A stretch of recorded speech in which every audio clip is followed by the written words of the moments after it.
La gare du Montanvert à Chamonix-Mont-Blanc, c'est le point de départ pour l'une des attractions touristiques les plus populaires de la région Auvergne-Rhône-Alpes. Paysage à couper le souffle, immersion dans les entrailles de la nature, tout cela est possible à un seul et même endroit, le site du Montanvert.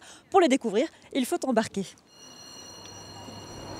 Dès 1909, l'iconique train du Montanvert permet aux touristes se sentant une âme aventurière d'accéder au sommet des Alpes à bord de locomotives à vapeur. En 1954, ces dernières sont remplacées par ces automotrices électriques. On revit un peu cette époque-là avec un train qui sont un peu rustique entre guillemets, mais ça donne un côté pittoresque au voyage en même temps. À bord des rames, certains visiteurs reviennent sur leurs pas pour admirer le site mythique avec une attente nouvelle, celle d'une prise de conscience. On va tout visiter. Je leur ai expliqué qu'il y avait quand même une sacrée différence entre les années précédentes où on était venus et ce qu'ils allaient voir.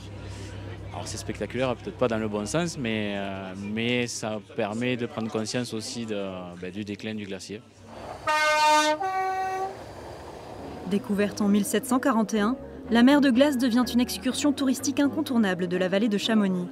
En 1974, le site accueille un nombre de visiteurs record. En un jour, le glacier est arpenté par 23 000 personnes.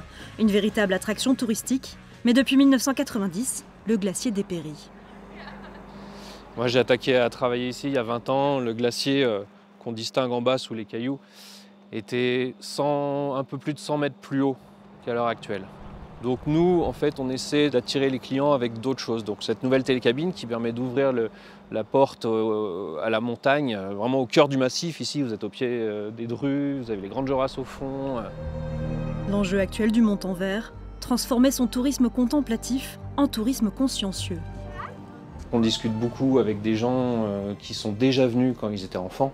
Et souvent, ils sont estomaqués et ils ne reconnaissent plus du tout le site, quoi. Cette glace bleue qu'on voit presque plus ici, puisque le glacier, vu qu'il a ralenti sa descente, en fait, il n'évacue plus tous les cailloux qui sont dessus. Et du coup, on a l'impression d'un glacier noir. Tourisme et changement climatique, une association contradictoire. Pourtant, c'est en offrant la possibilité d'explorer les entrailles du glacier que l'on se rend compte de ce qui peut être sauvé. Et quand on rentre dans ce glacier, justement, on peut toucher cette glace. Chose qu'on peut rarement faire, c'est quand même très rare de pouvoir rentrer dans un glacier. Il y a aussi tous ces sons qui se réverbèrent, il y a cette lumière bleue très caractéristique du glacier. Enfin, c'est vraiment, on en prend plein l'essence, quoi. Le glacier comme archive, la grotte de glace comme miroir. Un émouvant spectacle vivant, envoûtant, mystique et éphémère. Avec les mouvements du glacier, la grotte bouge, se déforme et fond.